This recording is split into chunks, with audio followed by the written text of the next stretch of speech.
prayer this morning, we've been thanking God for his manifest presence. And we can do that ahead of time. You know why? Because the word says, where two or three are gathered together, and especially when unity, there he is in the midst. Amen. So Father, we thank you this morning that you are here. You are the Lord Shammah. You are here, Lord. Thank you, Lord, for your presence this morning. And we honor you in your house this morning.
Nothing you cannot do. I stand amazed in your presence. There is joy, peace, and hope. I stand amazed in your presence. There is nothing you cannot do. I stand amazed in your presence. There is joy and peace and hope. There is joy, peace and hope. There is no one. There's no one like Jesus.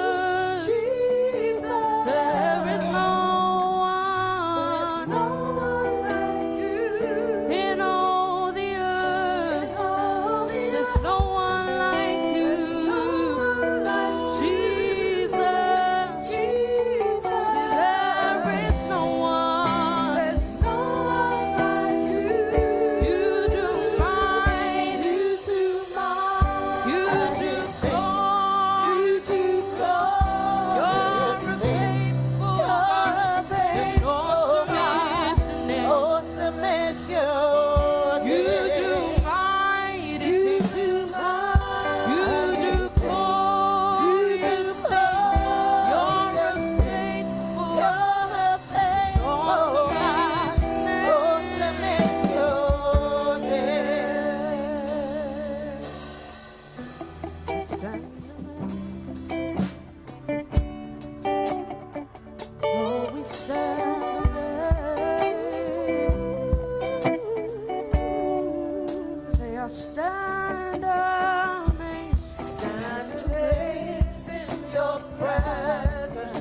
There is nothing you cannot do. There is nothing you cannot do. Lord, I stand amazed. Stand amazed in your presence. See, there is joy and peace and hope. There is joy, peace, and hope. There's no one like you, Jesus. There's no one like Jesus. Jesus.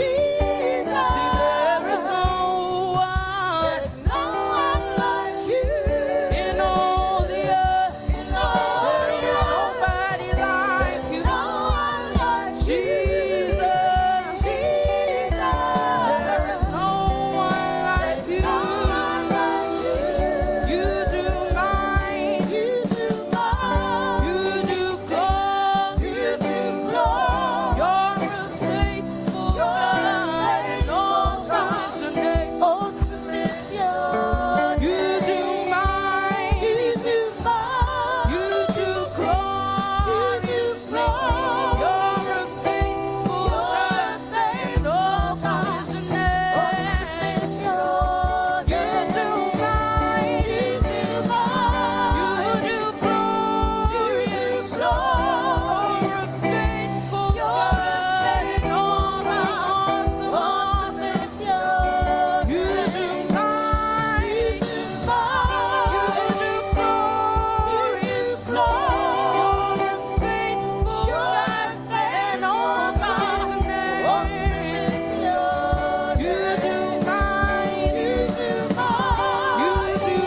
Hallelujah.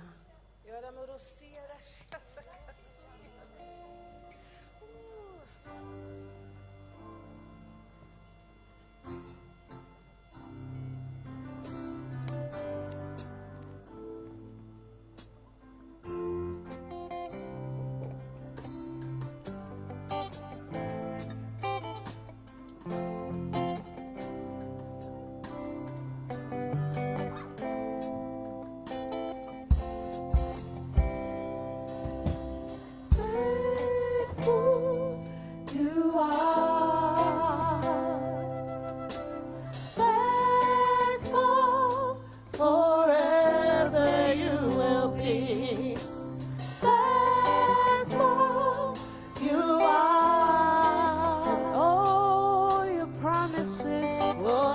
promises are yes and amen. Faithful, faithful, faithful you are. Faithful, faithful, faithful forever and ever. Forever you will be. Faithful, faithful you are. Oh, your promises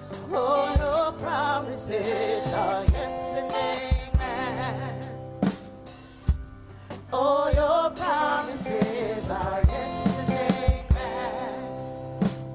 Father of kindness, you have poured out grace. You brought me out of darkness. You have filled me with peace. Giver of mercy, oh my help in time of need. Lord, I can't help but sing. You're faithful, faithful, faithful you are. You're faithful, faithful, faithful forever and ever you will be. Faithful, you are. Oh, your promises are yes and amen. Oh, your promises are yes and amen. Beautiful Savior, you have brought me in. You pulled me from the ashes. You have broken every curse. Blessed Redeemer, you have set this captive free. Lord, I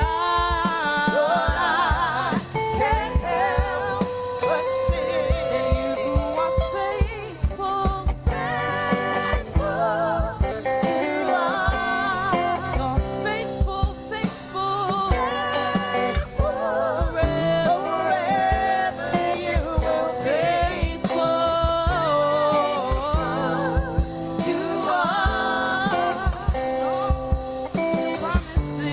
Oh, your promises are yes and amen. Faithful, faithful you are. You're faithful, forever you will be. Faithful you are. And all your promises are yes and amen.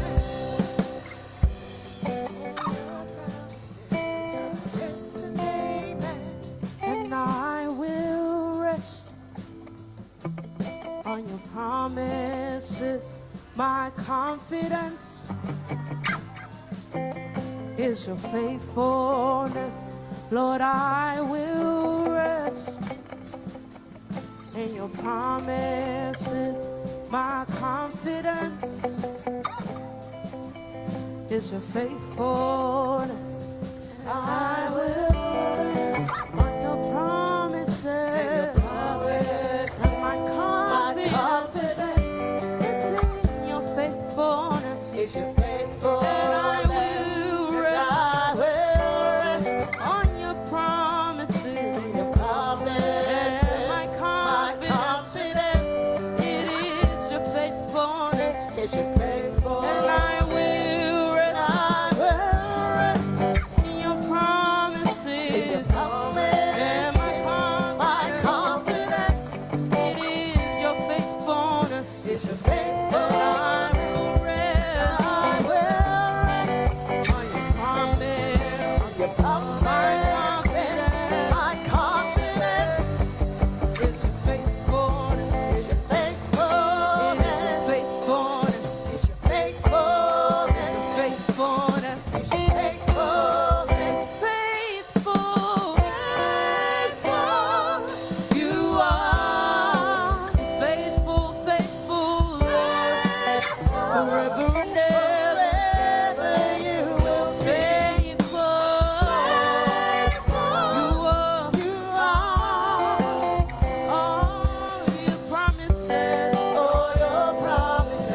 Are yes and amen. Hallelujah. Thank you, Jesus. Awesome God, hallelujah. Thank you. We thank you for the name of Jesus. We thank you, Father, for all that he's accomplished for us. And we bless his name this morning. Our eyes are on him. Jesus.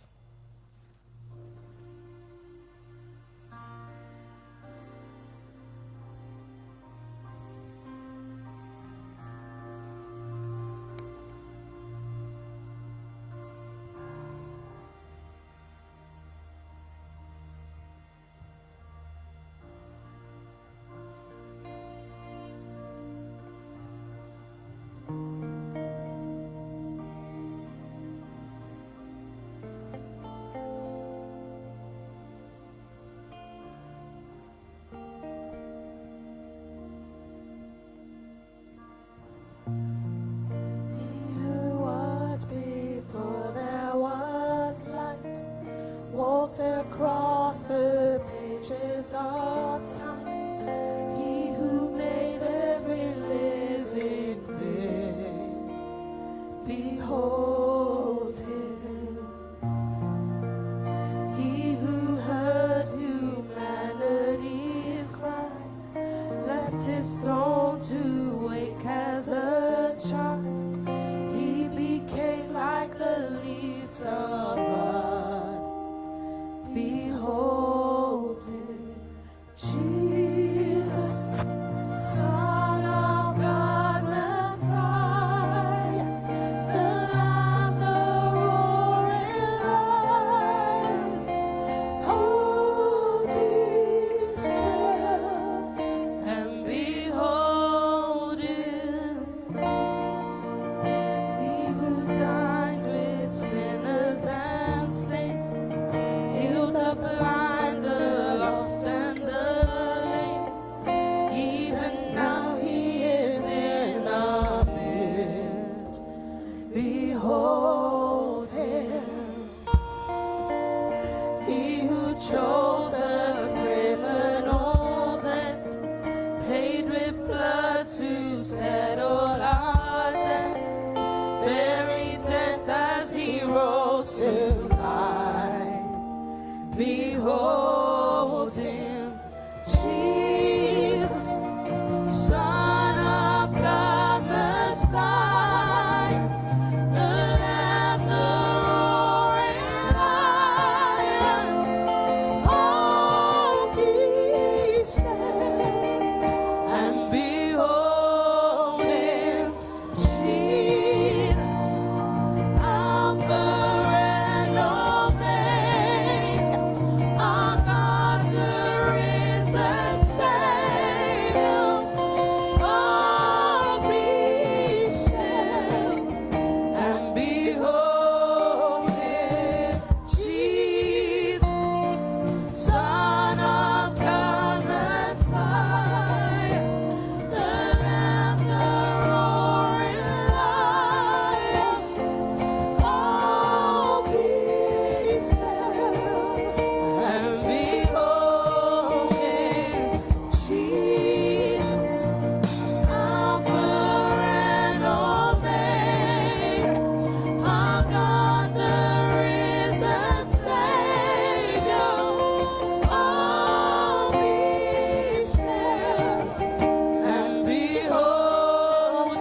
your name, we bless your name, your word.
We give you all praise this morning, Jesus, all honor, all wisdom, all thanks. We bless you, Lord. You're worthy. As part of our offering this morning, we're going to take up our thanksgiving to God and tithes and offerings. I know many of you give online, so if you want to keep worshiping, we're going to keep on worshiping. Hallelujah.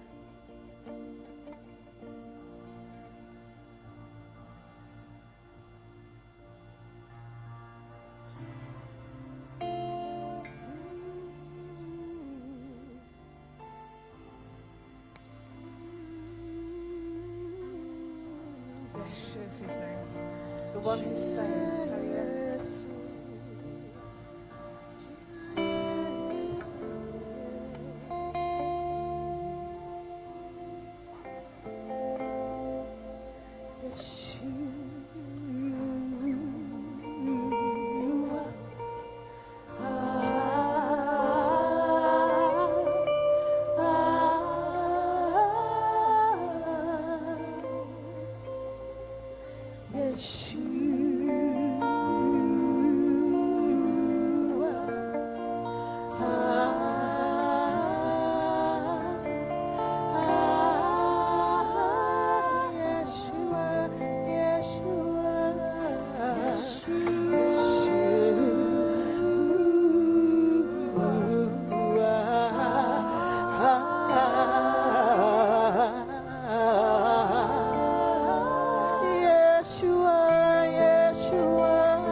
Among thousands and thousands, my beloved is the most beautiful, he's the most wonderful one among thousands and thousands. My beloved is he's the most beautiful one.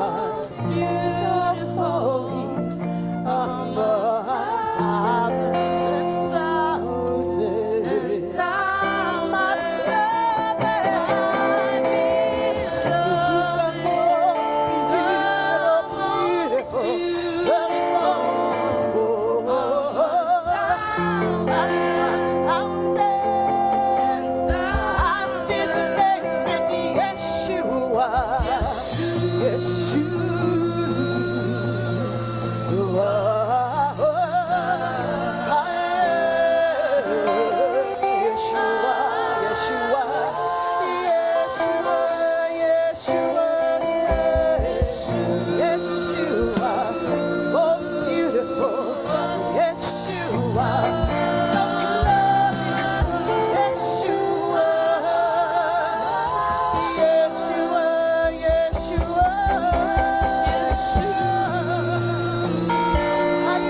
yours, Lord. It's yours, Lord. Oh, glory and majesty belong to you. We worship you. We honor you. We love your name. Yes, you are. Yes, you are. Yes, you are. Yes, you are. Yes, you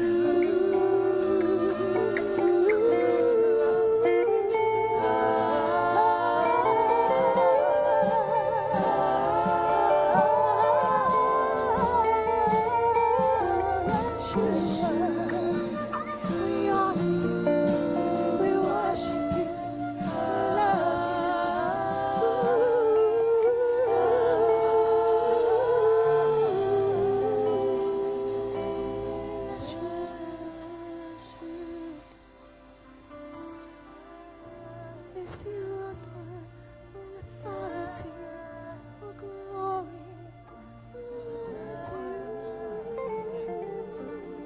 Father, in the mighty name of Jesus, we just want to bless you this morning in every way that we can. And another way is to bring our offerings before you. And we hold up all the baskets, Lord, before you, of everyone that is giving of their seed to you this morning.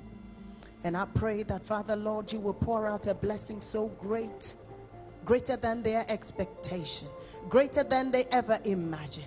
I pray that everyone that is giving of their need, Lord, even those that did not give an assignment to their seed, I pray that you will pour out a blessing so great that is beyond their expectation. And I pray that wherever the seed will be sown into this ministry and other things that the ministry will do will flourish to the glory of your name. Father, we thank you and we bless you. In Jesus' name we pray. Amen.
Can I just encourage you, just where we're being a little bit quiet, just to focus your attention on the Lord.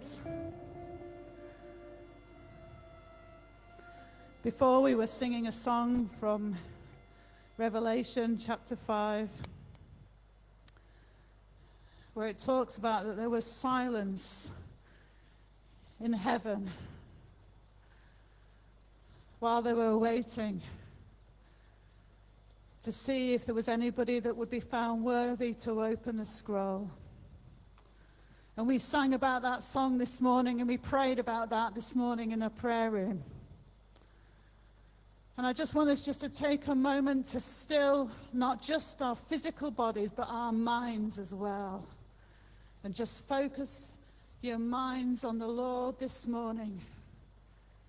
If it helps, just think about the glory of heaven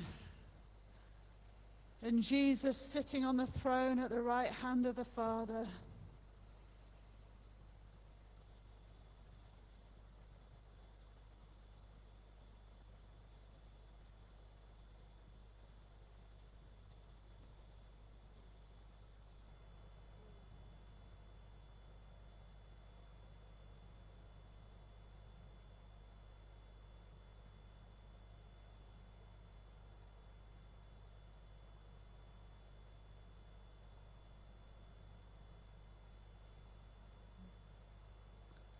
Hebrews tells us that we can come boldly into the throne room. You know, that means we can come right into the very presence of the Lord.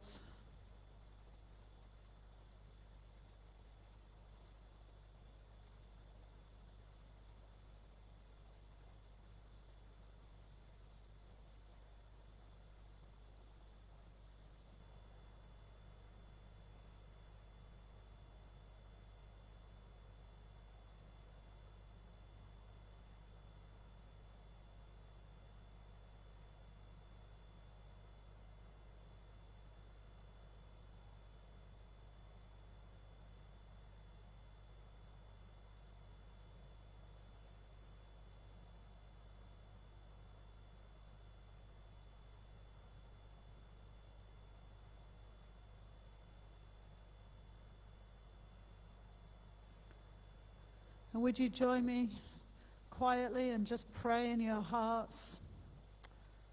Our desire is that the very presence of God would be so with us that the atmosphere changes, because wherever we go, we bring the presence of the Lord. Let's just take a few moments just to pray for an increase of the atmosphere of the presence of God in each one of our lives.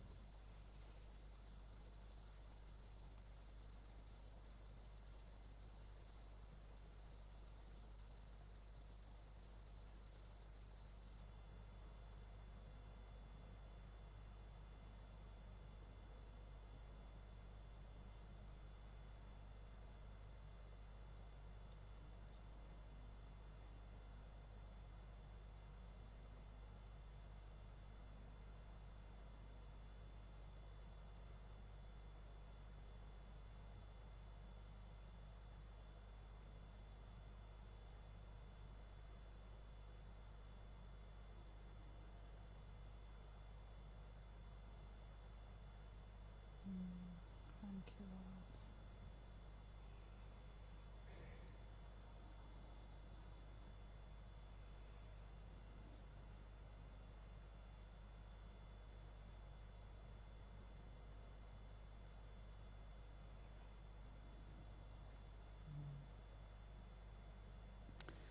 Then I saw in the right hand of him who sat on the throne a scroll with writing on both sides and sealed with 7 seals. And I saw a mighty angel proclaiming in a loud voice, "Who is worthy to break the seals and open the scroll?" But no one in heaven or on earth or under the earth could open the scroll or even look inside it. I, that's John, wept and wept because no one was found who was worthy to open the scroll or to look inside. Then one of the elders said to me, "Do not weep. See, the Lion of the tribe of Judah, the Root of David, has triumphed.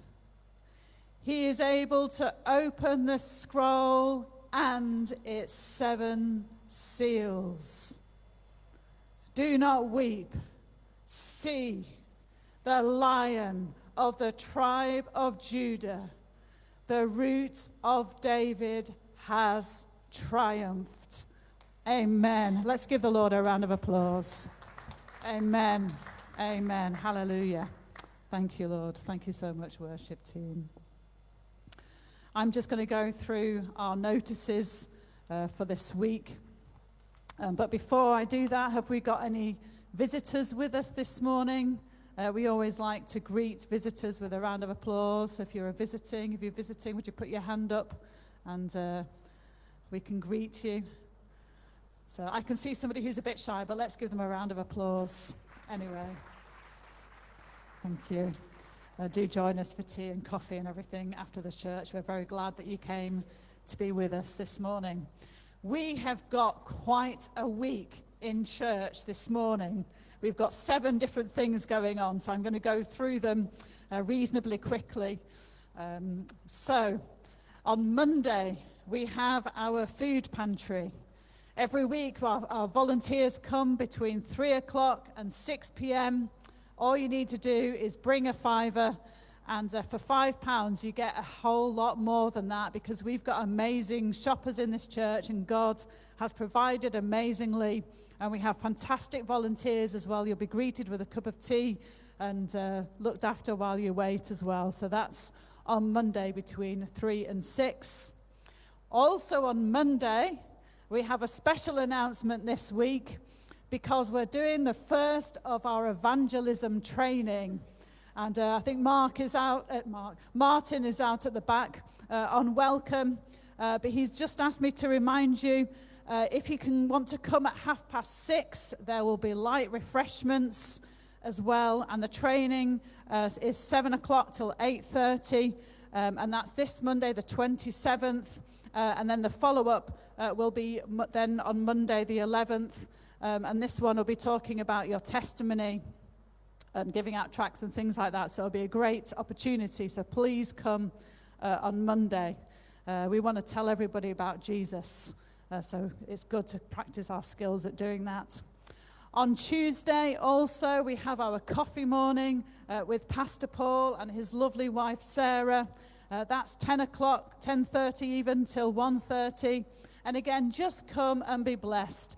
You know it well. There's tea, there's coffee, there's love, there's fruit, there's prayers, there's all sorts of conversations that go on in that coffee morning. And people just share different things each week. So feel free to come for the whole morning, or just to drop in for half an hour or an hour. That's on Tuesday. Then on Wednesday, we have our regular Bible study. And again, Pastor Paul is leading us through Isaiah chapter 53, focusing on the suffering servant, going through what Jesus did on the cross, and not only what he suffered, but what he accomplished on the cross. And it's so important that we focus on this, so that we walk in what Jesus has already accomplished for us. So that's on Zoom, 7:30 to 8:30. Paul shares, and then there's time to ask questions during that as well. On Friday is our prayer meeting, 7 o'clock till 9. I can see Sarah clapping there. Could I really encourage you? We know what's coming up this week, so can I encourage you as a church, if we could really come and pray, because we really want the power of God to come when we have our children's choir on the Sunday evening as well. So can I encourage you, if you can, please come. We're going to be praying as usual, 7 o'clock till 9.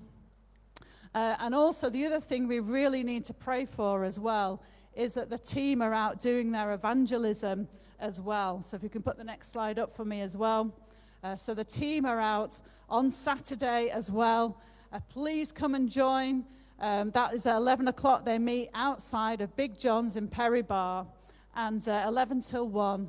And we give out tea and coffee and leaflets, and we just speak to people. And you know, it's an easy form of evangelism, because I find when you give out tea and coffee, people say, "What are you doing this for?" And we just say, "We love Jesus." And it's just an easy opportunity to share Jesus. You don't need to be a professional. Just come and share and be part of that team and be a blessing to the people of Perry Bar.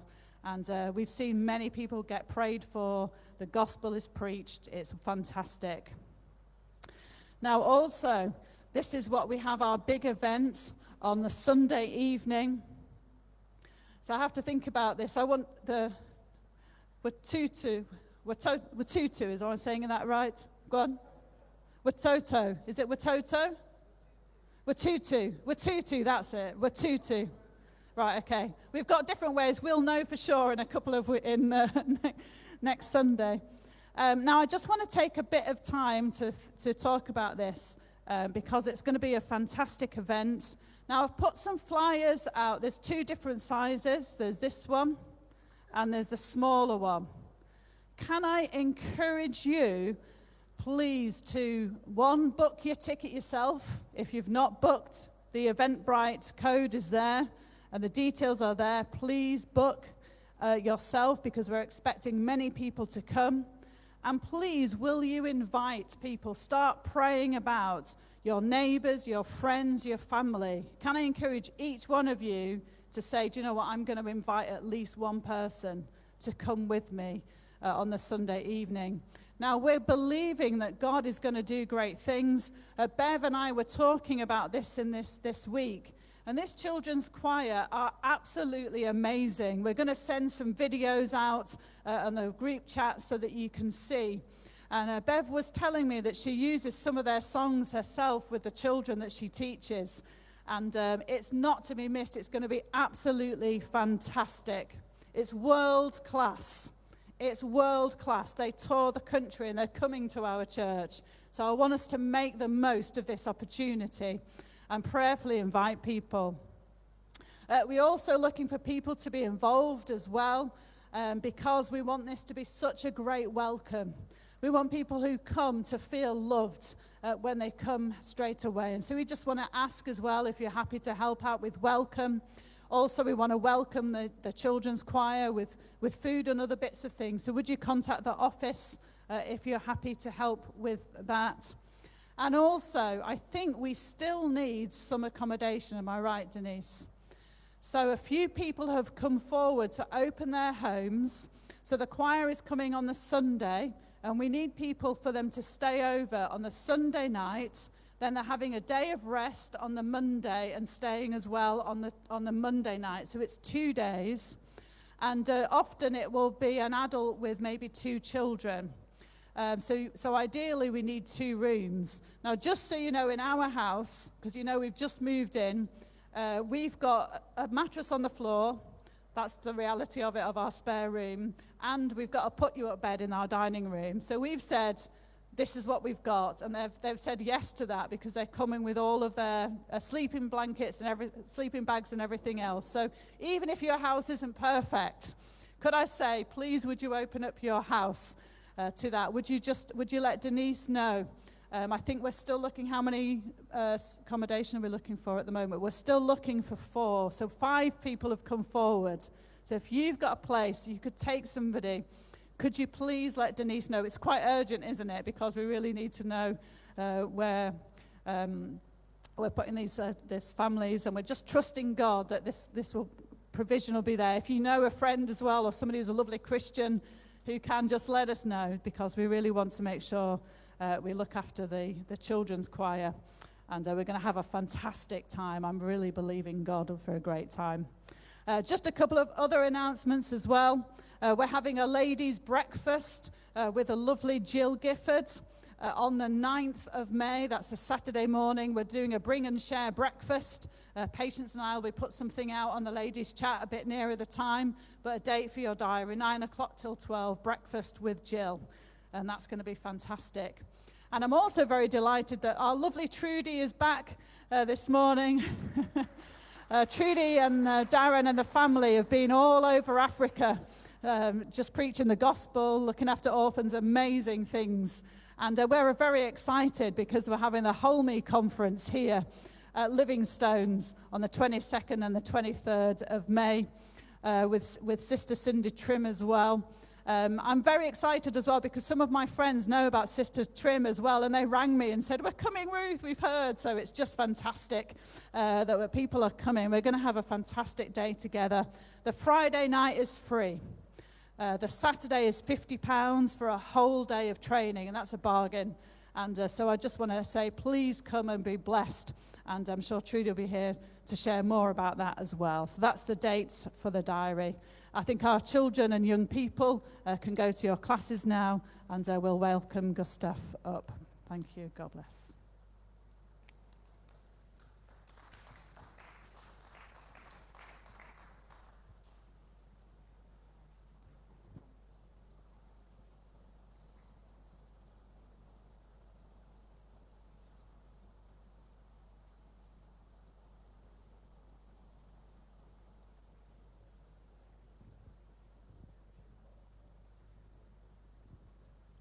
Just one thing, if you open up your homes, you don't have to babysit the people. That's why they have an aunt and an uncle with the children. If you struggle with any type of traveling and taking them to places, do not worry. We will make a plan.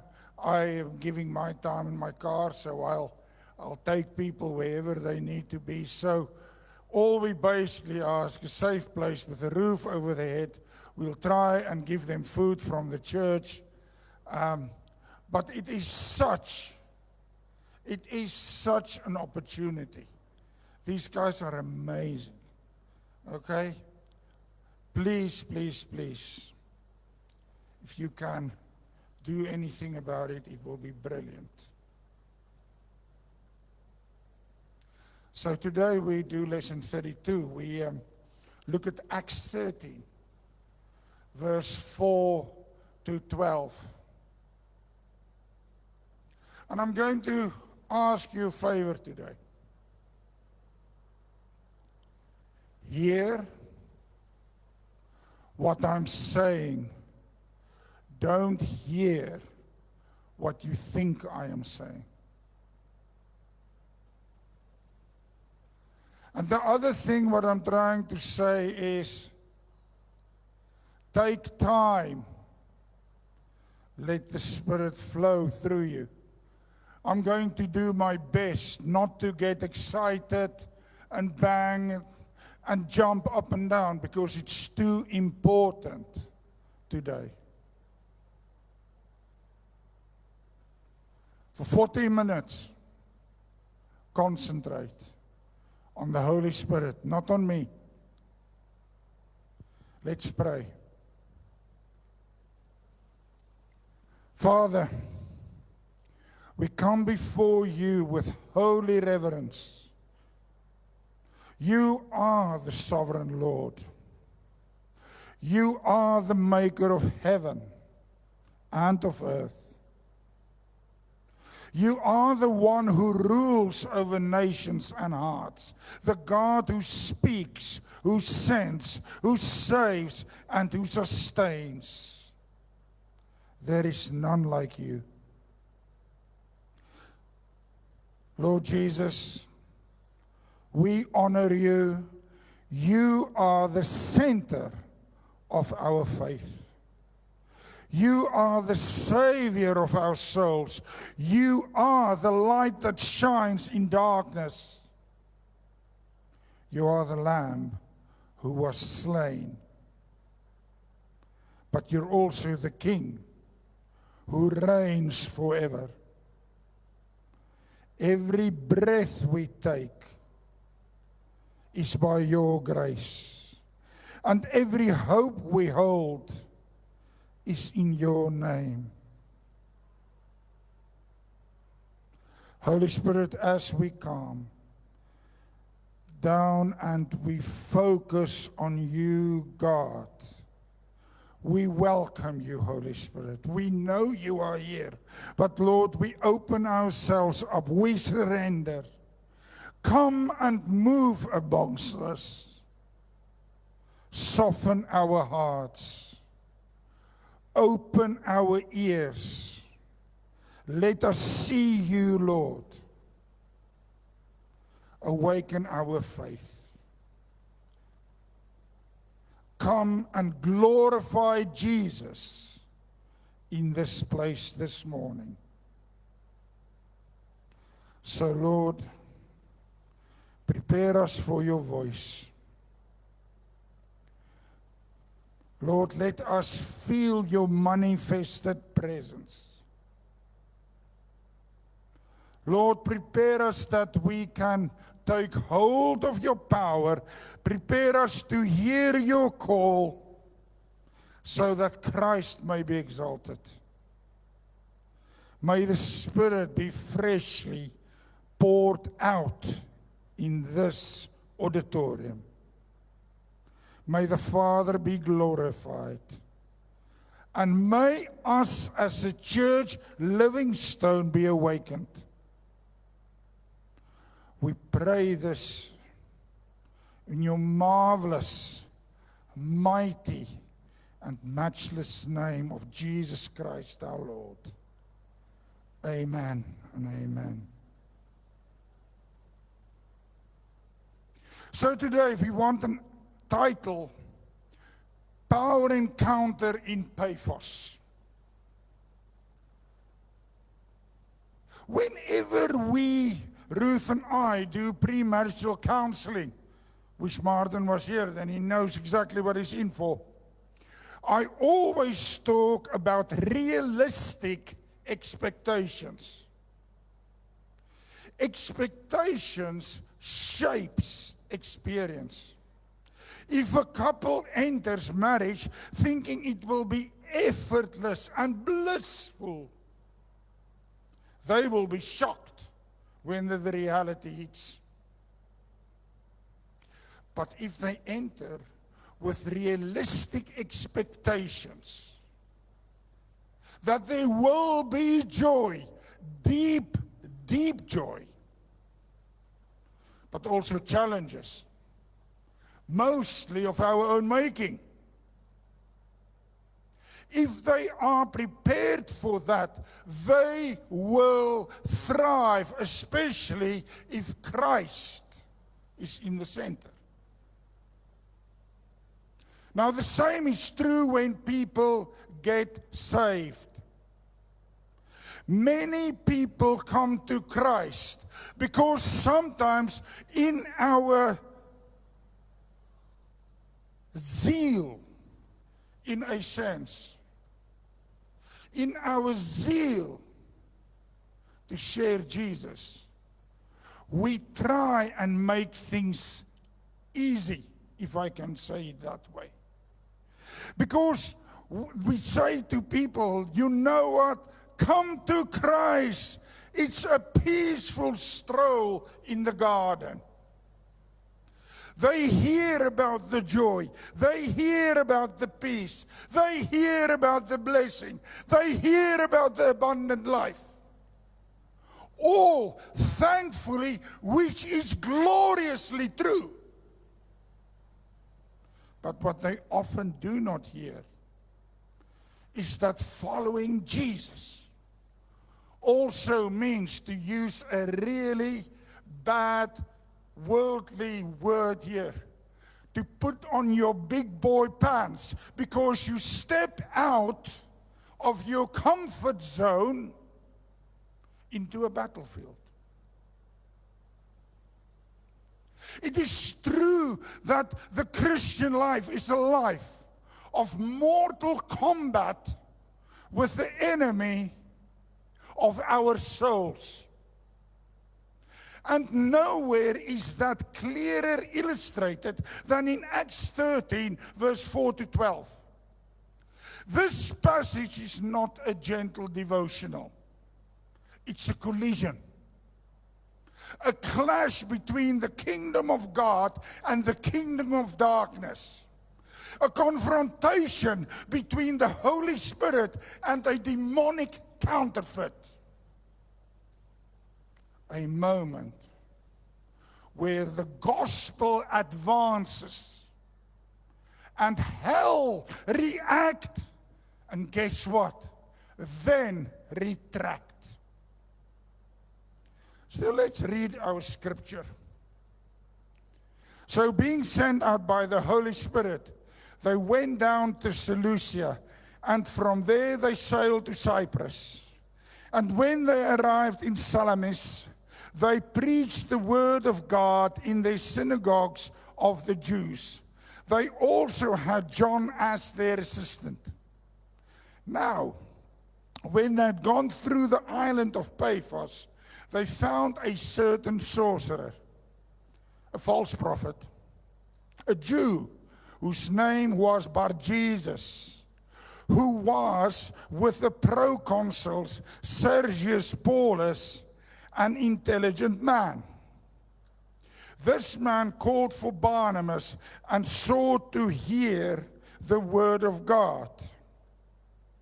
But Elymas, the sorcerer, for so his name is translated, so keep this, Bar-Jesus, when it's in Greek, is then Elymas, so we speak about Elymas here, withstood them, seeking to turn the proconsul away from the faith.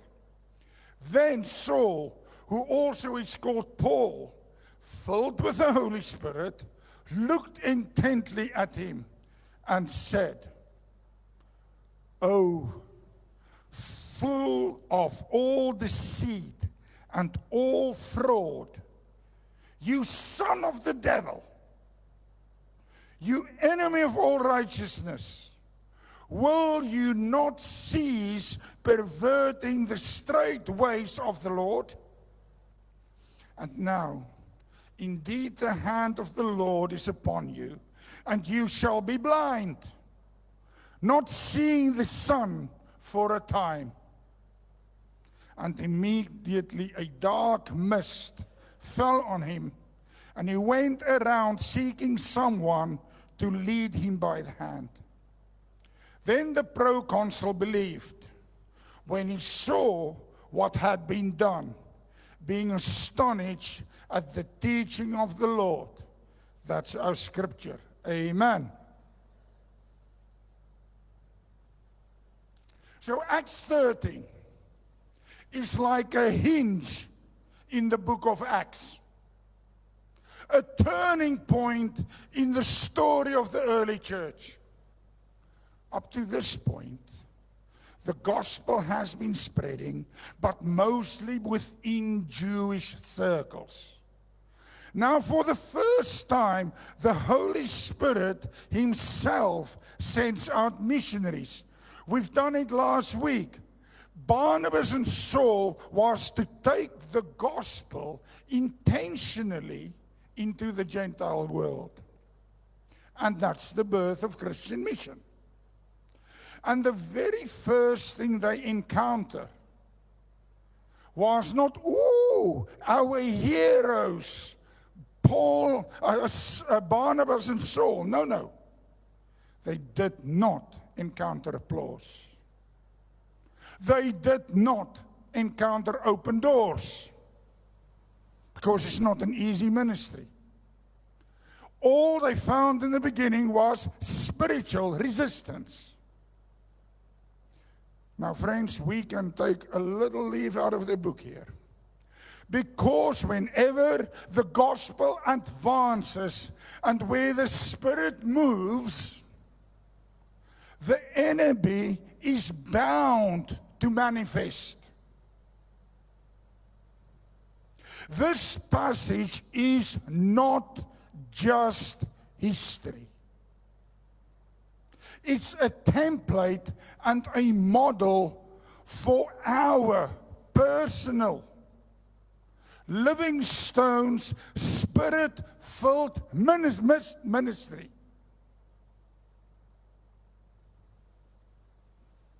If we look at the historical setting a little bit, it's the Church of Antioch. And as we saw last week, it becomes a center of missionary and ministry activity. One can safely say from the first 3 verses of Acts 13 that the atmosphere in Antioch was thick with prayer and the quiet of fasting. This is important because clearly Barnabas and Saul are commissioned through prayer, fasting, and the voice of the Holy Spirit, and not by a council of elders or a missions committee. It's the Holy Spirit that sent him. Now, also interestingly here, there's a bit of logic in here. Cyprus is Barnabas' home island. So it's a natural first step. And Paphos was the Roman capital of Cyprus. And it was known for its pagan worship, its immorality, and occultic practices. Also, we need to think what proconsuls are. Proconsuls were powerful political leaders appointed by the Senate of Rome.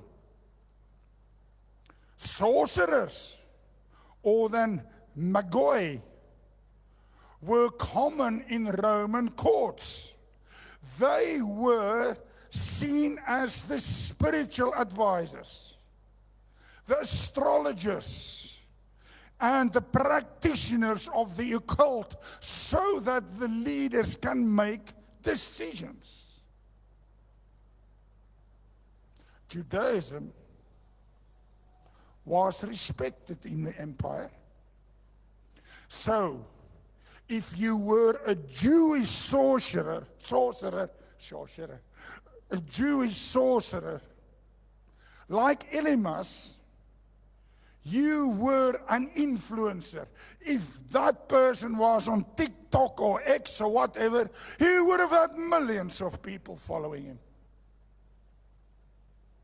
Paphos was a city and a center for the worship of the goddess called Aphrodite,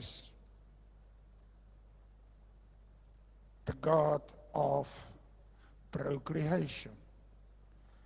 There were sensuality and sexuality and superstition and spiritual darkness. It was all part of worshiping her. And this is the environment into which the Holy Spirit sent his 2 first missionaries. Now, if we unpack the passage, I want to ask you to let the words of the passage breathe through you. Let it come alive. You know, when the word goes through us, seeds are sown. Allow it to grow. So let's look at verse 4. So being sent out by the Holy Spirit. The church did not send them, as said already. The elders did not send them, as said already. The Holy Spirit sent them. This is a mission and a ministry at its purest. Spirit initiated. Spirit directed. Spirit empowered. One of my heroes, Dr. Martin Lloyd-Jones, in his later years, used to say, the greatest need of the church, the greatest need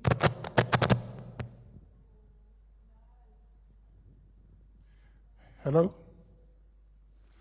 The greatest need of the church is to rediscover the leading of the Spirit.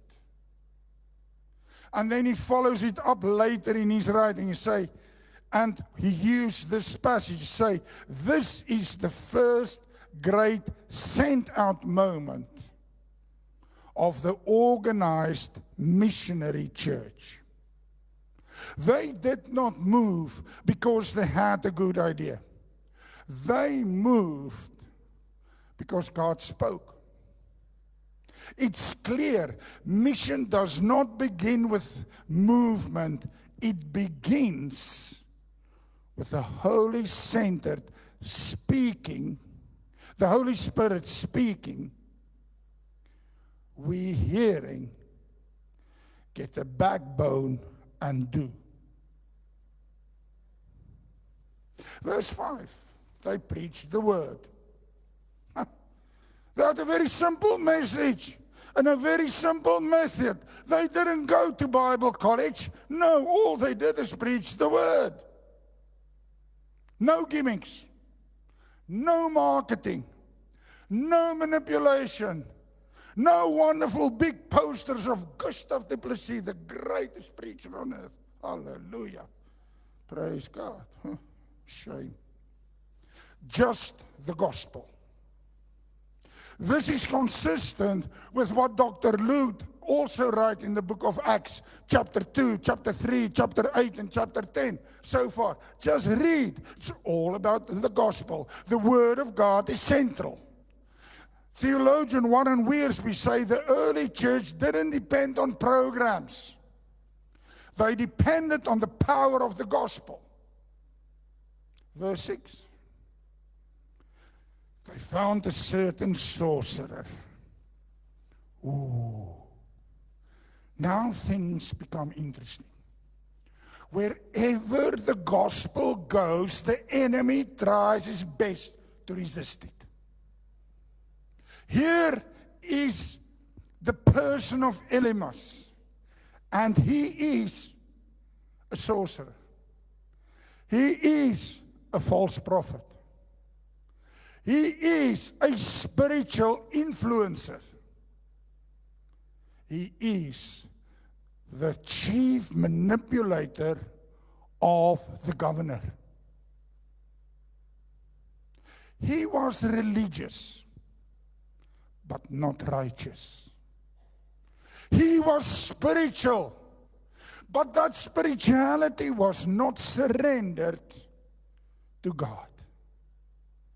He was gifted, but he wasn't empowered by the Holy Spirit because he was not preaching the truth and the gospel of Jesus Christ.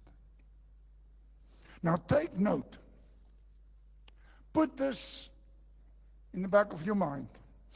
The devil's favorite disguise is religious deception.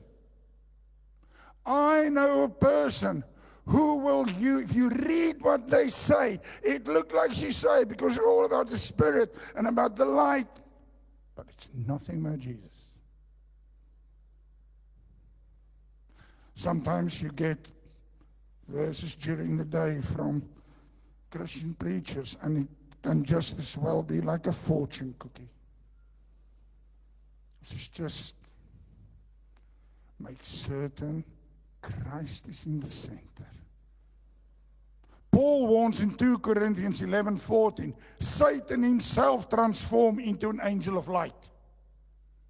So not all glitters of spirituality are of the true and one God we serve. Verse 7. Sergius Paulus sought to hear the word of God. He had a hungry heart. He had a seeking soul. He was a man of intelligence. But you know, guys, intelligence alone cannot save.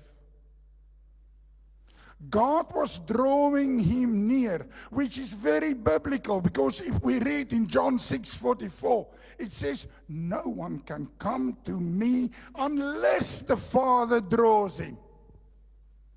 So now Sergius Paulus are interested in the inverted commas truth.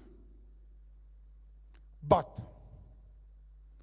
whenever a soul begins to hunger for the truth, the enemy stations opposition at the door. Now there is spiritual warfare. This is spiritual warfare. As verse 8 states, Elymas withstood them. The enemy always resists when a soul is close to salvation or just after salvation. Leading someone to Christ involves more than a logical argument. It is literally mortal spiritual combat, because I don't know if you really understand it, but we are fighting for somebody's eternal life.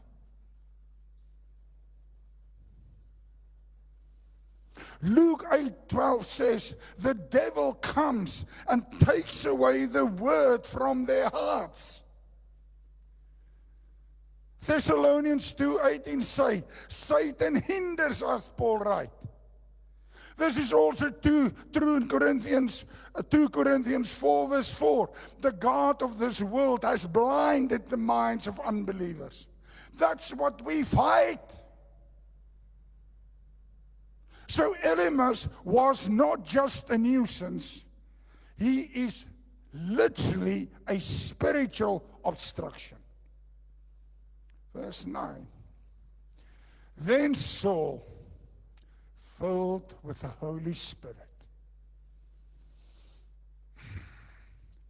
One thing you need to hear now, what I'm saying, not what you think I'm saying.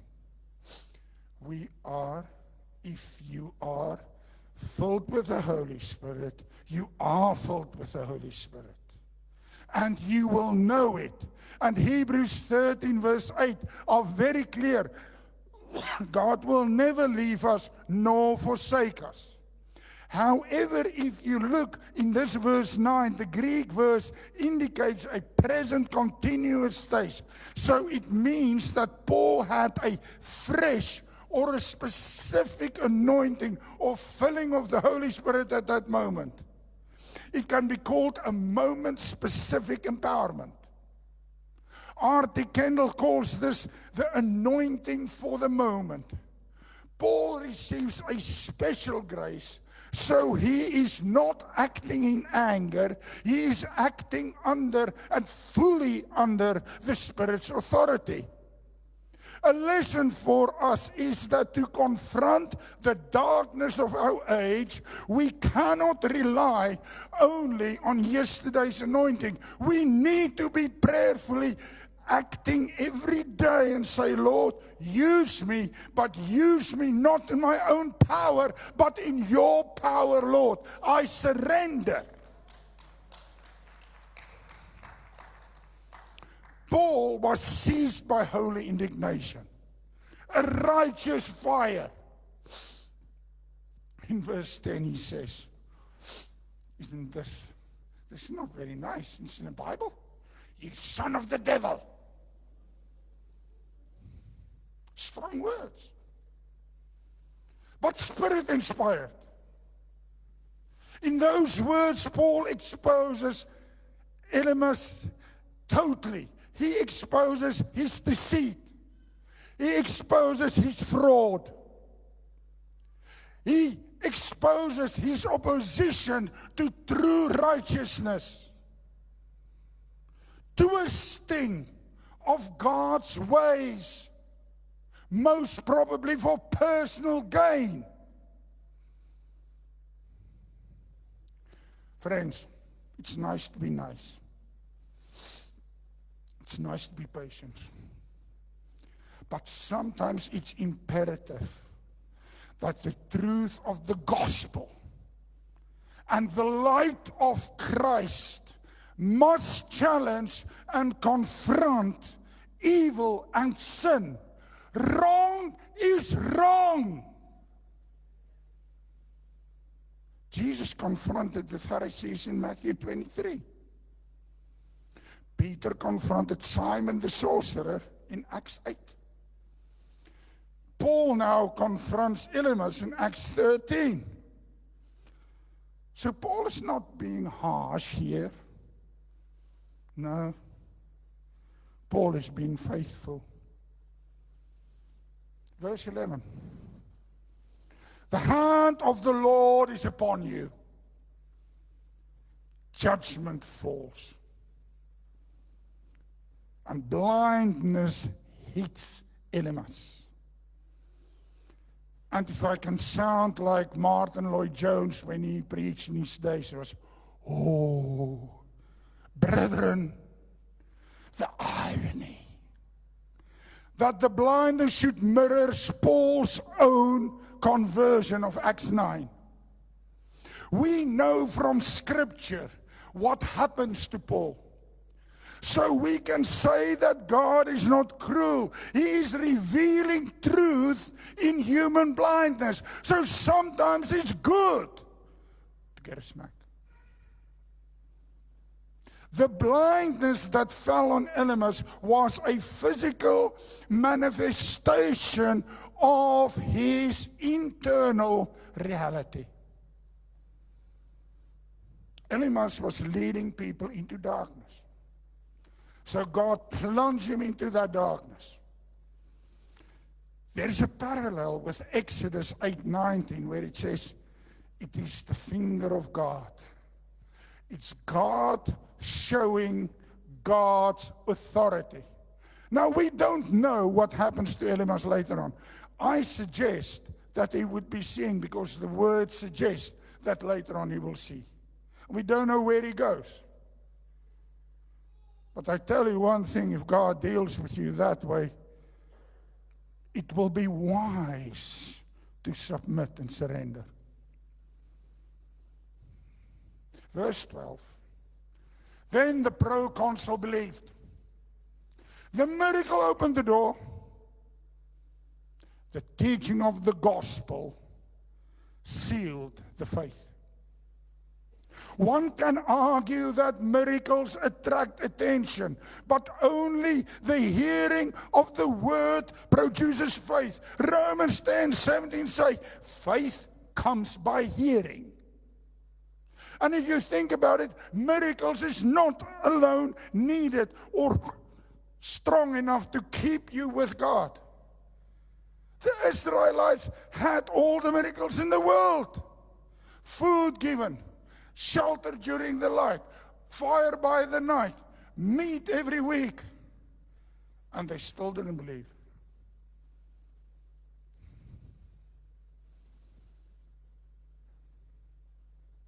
The miracle broke the spell, but the gospel captured the heart.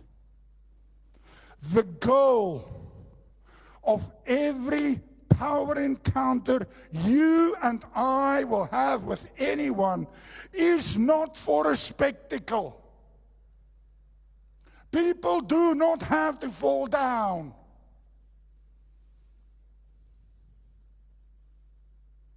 It's about salvation. It's about souls. Let's discuss. I've got 5 small points to discuss quickly. And let's take it from the exegesis now to proclamation. What the text says to what it means for us. One of the things, this is not abstract ideas. These are truths that was forged in the fire of spiritual conflict. And these are truths that you and I can take with us when we leave here. Because I don't want you to leave here and say, oh, he was okay today. I want you to leave here changed. Point 1. The Holy Spirit sends us into mission. Mission begins with the Spirit, not with human strategy. And there are several verses in the Bible. I mean, I just mentioned a few. Acts 13:4. So being sent out by the Holy Spirit. Acts 1:8. You shall receive power when the Holy Spirit has come upon you. Romans 8:14. As many as are led by the Spirit of God, these are sons of God. That's just 3. There's hundreds. The mission of the church is always an extension of the mission of God. I said to you last week, it's not the church that needs a mission department. It's the mission who needs a church department. Barnabas and Saul did not volunteer themselves. They were not driven by guilt, by pressure, by ambition. No, they were sent. That word, that scent of the Holy Spirit means they were thrust out. They didn't have a choice. As a church, I encourage you that we say, speak, Lord. Your servants are listening. It's like a ship without wind. Goes nowhere. The Spirit is the wind in the sails of the mission. Without Him, we are drifting around, rudderless. With Him, we can move with intention. Second point, the enemy opposes every advance of the gospel. Wherever God opens door, Satan will try to close it, or to bring confusion, or bring disheartedness. Acts 13:8. Elymas withstood them. 1 Thessalonians 2:18. Satan hinders us. 2 Corinthians 4:4. The God of this world has blinded the minds of the unbelievers. Luke 8:12. The devil comes and take away the word. I actually think that if we are not encountering the enemy, we may be walking the same direction as him.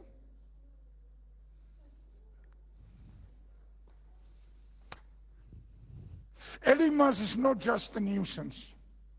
He's a spiritual barrier, a demonic roadblock, a satanic interference.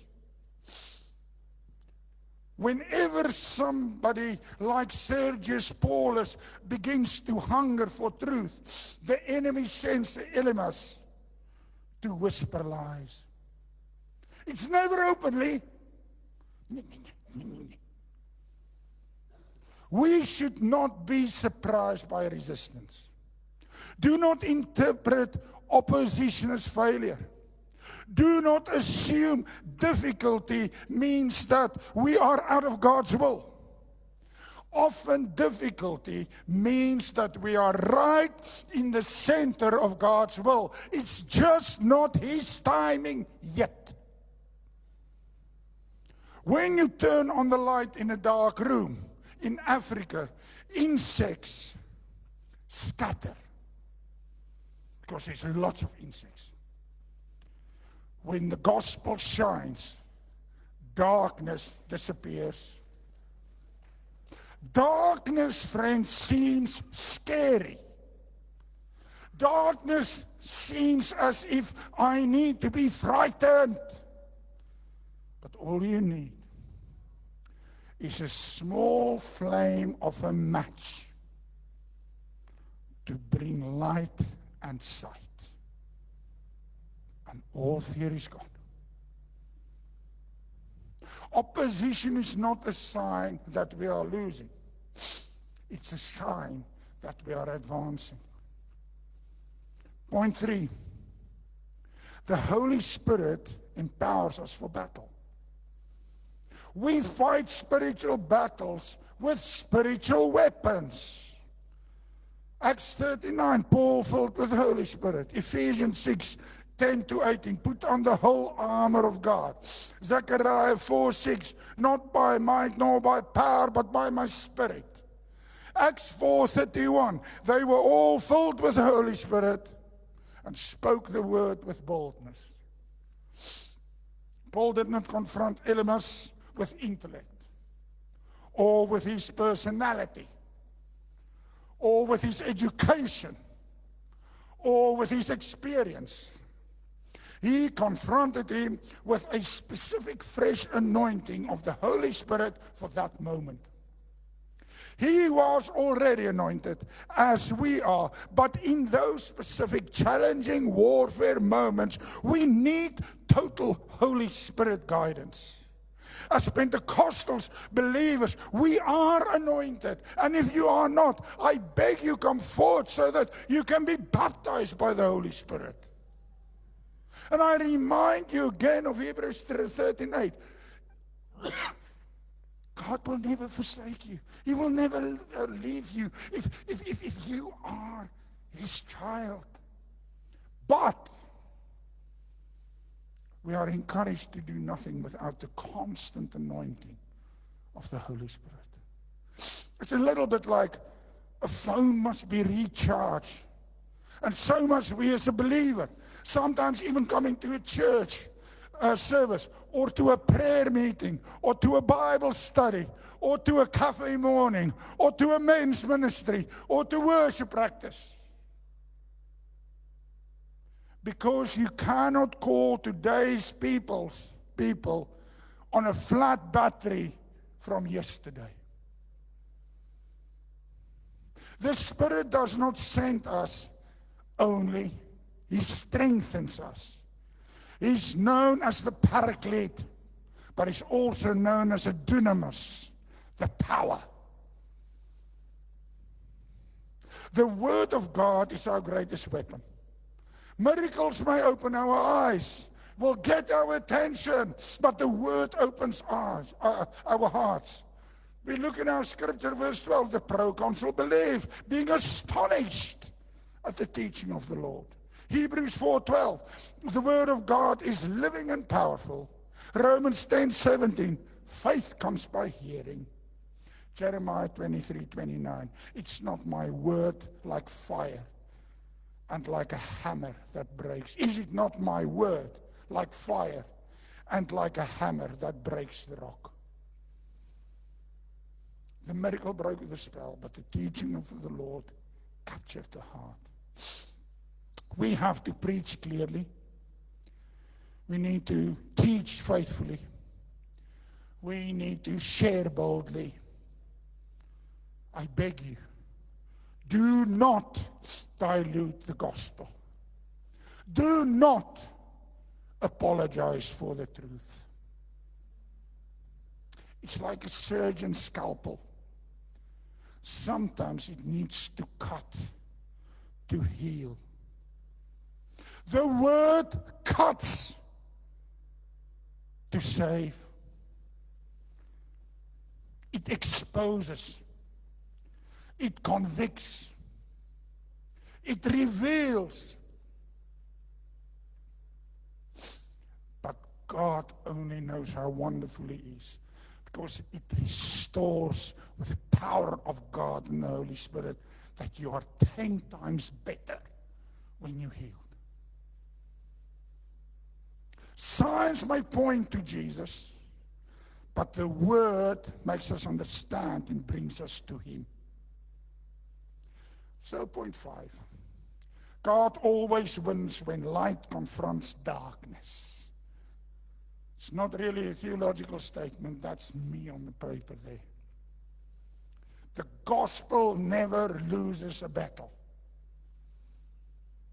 Acts 13, 11, 12. Elymas is blinded. Sergius Paulus is saved. John 1:5. The light shines in the darkness did not overcome it. Colossians 2:15. Jesus disarms principalities and powers. 1 John 4:4. Greater is He who is in you than he of the world. Light does not fear darkness. It simply shines, and darkness flees. Now, there's a caveat here. This is not a battle between equals. This is not Star Wars. This is not two forces in balance. No, this is the true creator confronting a creature. This is the Lion of Judah confronting a snake. Stand firm, my friends, my family. Do not fear the enemy. Do not shrink back, because we serve Jesus Christ, and He always triumphs. Always. The gospel does not fight for victory, it fights from victory. Victory has already been done. Cross is empty. Grave is empty. Christ ascended into heaven. Sit on the right hand side of God, interceding for us. What does this mean for us today? Well, first of all, we need to be Spirit-led. Not driven by trends. Not driven by pressure, but driven by the Spirit. We must expect spiritual warfare, because a Spirit-filled church will always attract resistance, gossip, twisted words. We must preach the word with clarity and courage. Because in the old church, in Acts, the first church, they grew because the word grew. Look in Acts 6:7, Acts 12:24, 19:20. And we must support those who God calls into mission, ministry, or serving. That's for the church. What does it mean for me? What does it mean for you as an individual? We are called to mission, ministry, service, wherever we are. Our workplace is a mission field. Our family is a mission field. Our neighborhood is a mission field. Our church is a place for serving. Start showing it this weekend with Watutu. We will face resistance, but trust me, God will equip you. If we face opposition, it means you are dangerous to the enemy. Hallelujah! And we must be filled with the Holy Spirit. Ephesians 5:18. Be filled with the Spirit. It's a present continuous tense. It is, you do it now, and you do it again, and you do it again. It's not that God's power run out. It's just because you need to be there. It's like He knocks on the door. He never stops knocking. You open the door, but He will still knock. Same with us. What this means for mission, ministry, and discipleship in our church. Living Stones, or the church, is not a cruise ship. It's a rescue vessel. We do not have a choice. We have to serve. Discipleship requires spiritual resilience. We must train believers to stand shoulder to shoulder in the fight, not just turn up on a Sunday for the show.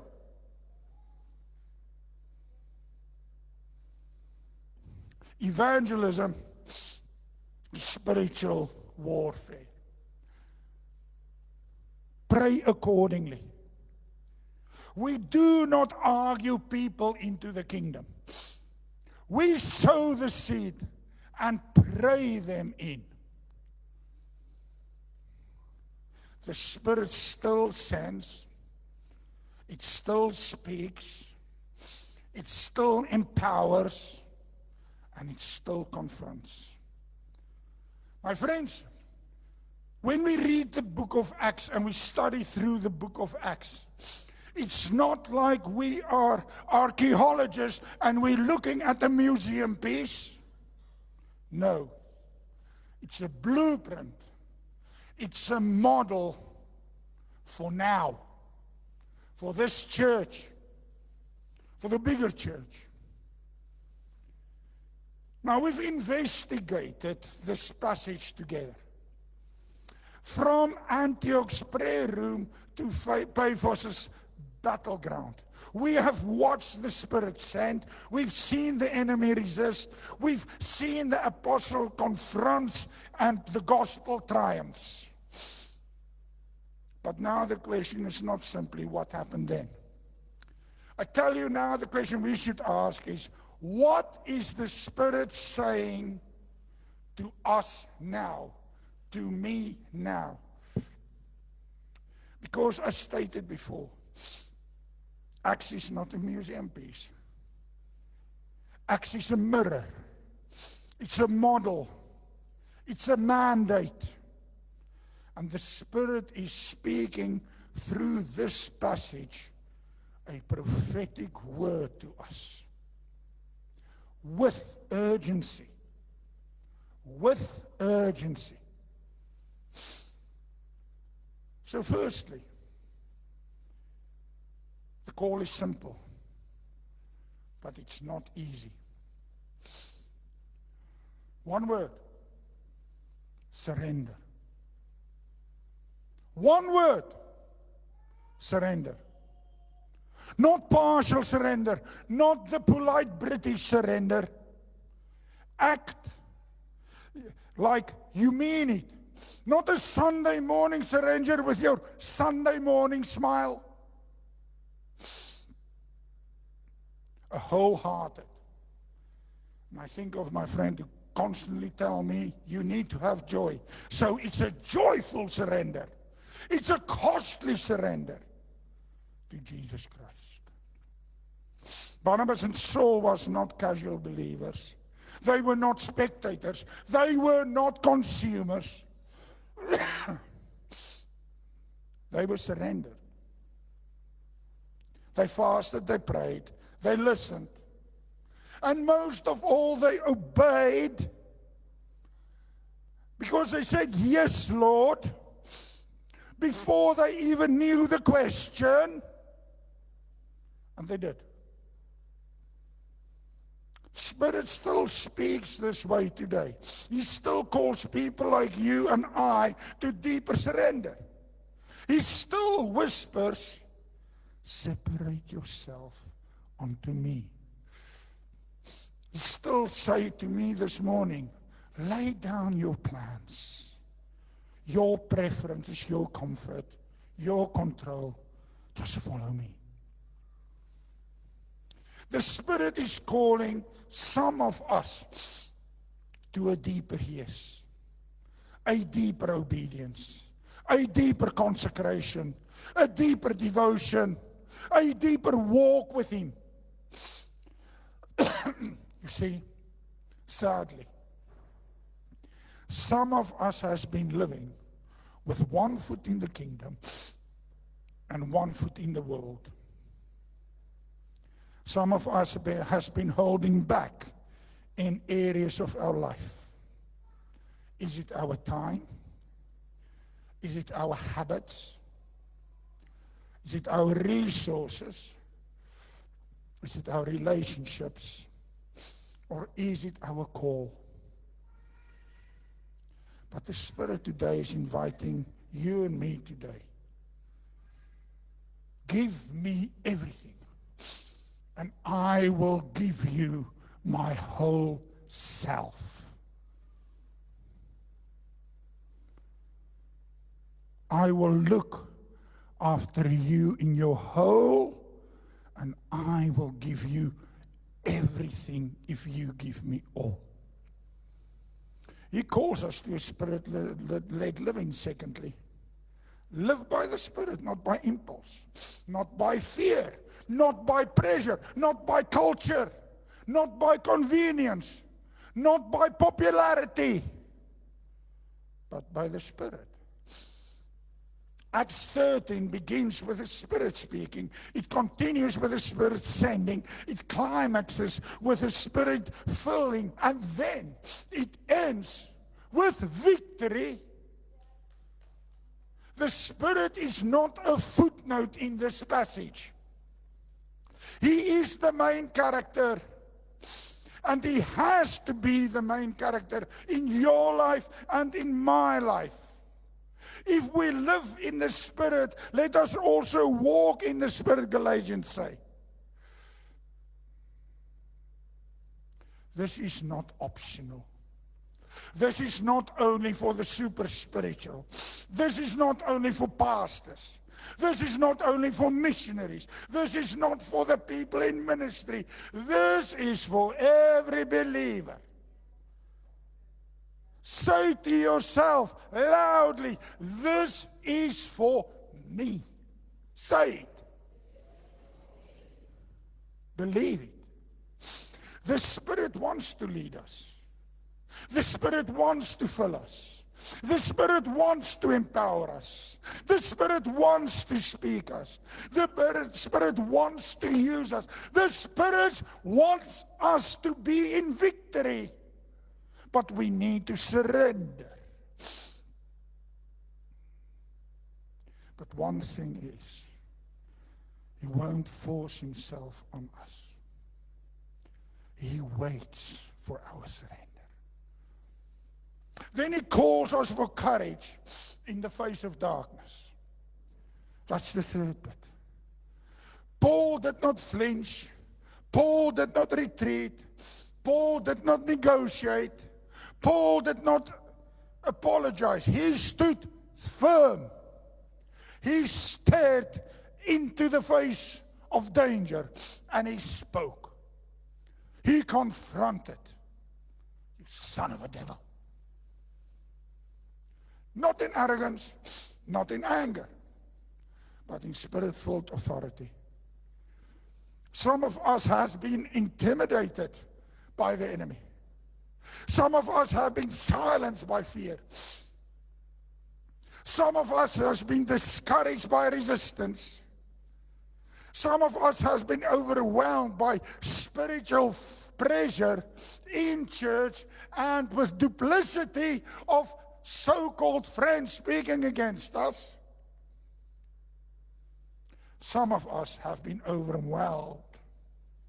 But the Spirit is saying, rise, stand, speak, shine, because I am with you. I am with you. Isaiah 61 says, arise, shine, for your light has come. 1 John 4:4 again, greater is he who is in you than who is in the world.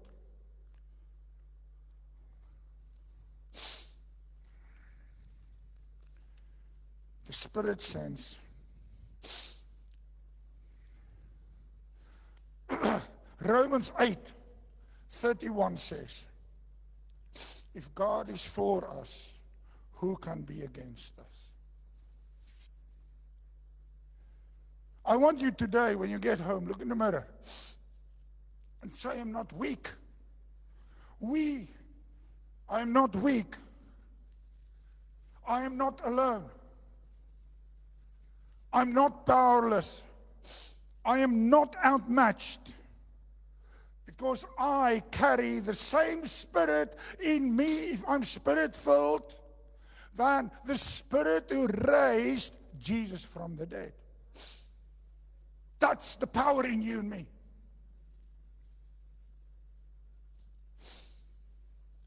Now, in conclusion,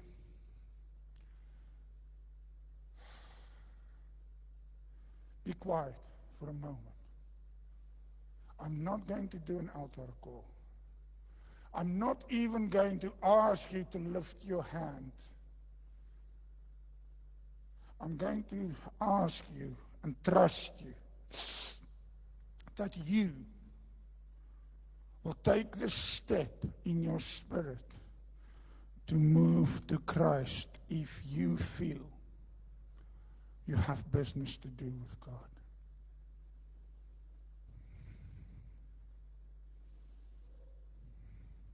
Because you know what? Even though it's great to come and stand here and get prayer, and it's wonderful, because it's that step of faith. But there's not more anointing here than there. God is everywhere. But I pray that you will keep contact with the Spirit, and I pray that He will manifest to you while I pray the following prayer over us. If you want to stand,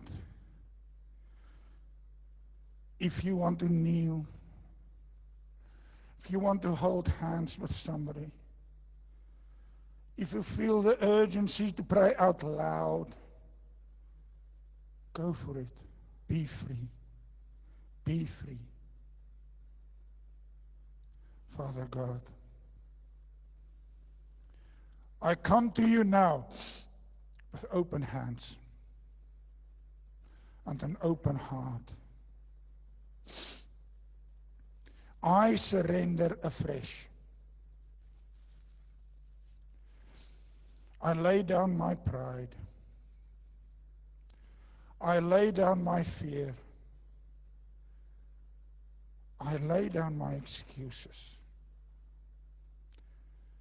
I lay down my comfort. Lord, fill me again.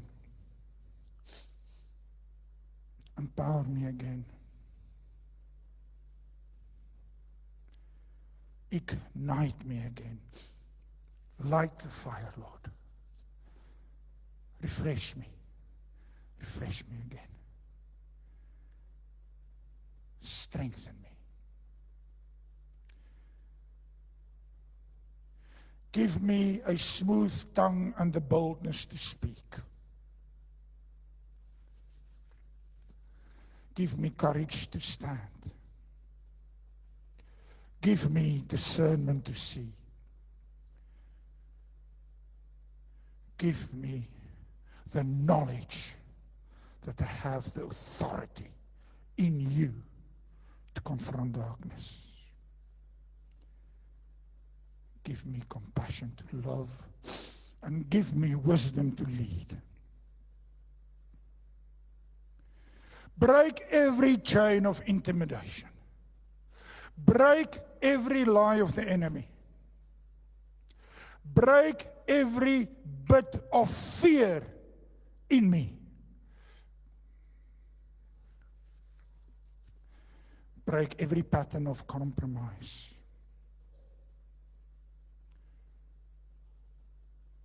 Holy Spirit, I yield to you. I welcome you. I depend on you. I honor you. Lord, I say yes before I even know the question. Use me for your glory. Send me where you will. Speak through me. Lord, let my life shine for you. Give life through me, my actions and my words and my service. I surrender, Lord. I surrender. I am yours fully, completely, forever. In Jesus' name. Take a moment. Be quiet.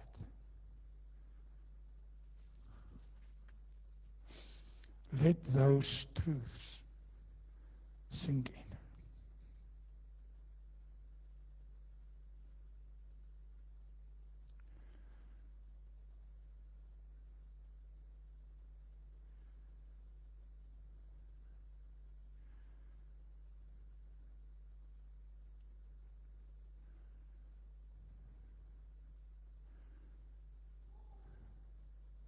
My friends, may the Lord Jesus Christ fill you with courage. May the Holy Spirit empower you for every battle. May the Father surround you with His love. May God's light shine through you wherever you go. May the truth of the gospel advance through your life, through your words, and through your actions with boldness, with clarity, and with joy. And may you walk in the confidence that where the Spirit sends you, Jesus goes before you. Amen and amen. Till we meet again. Amen. Friends,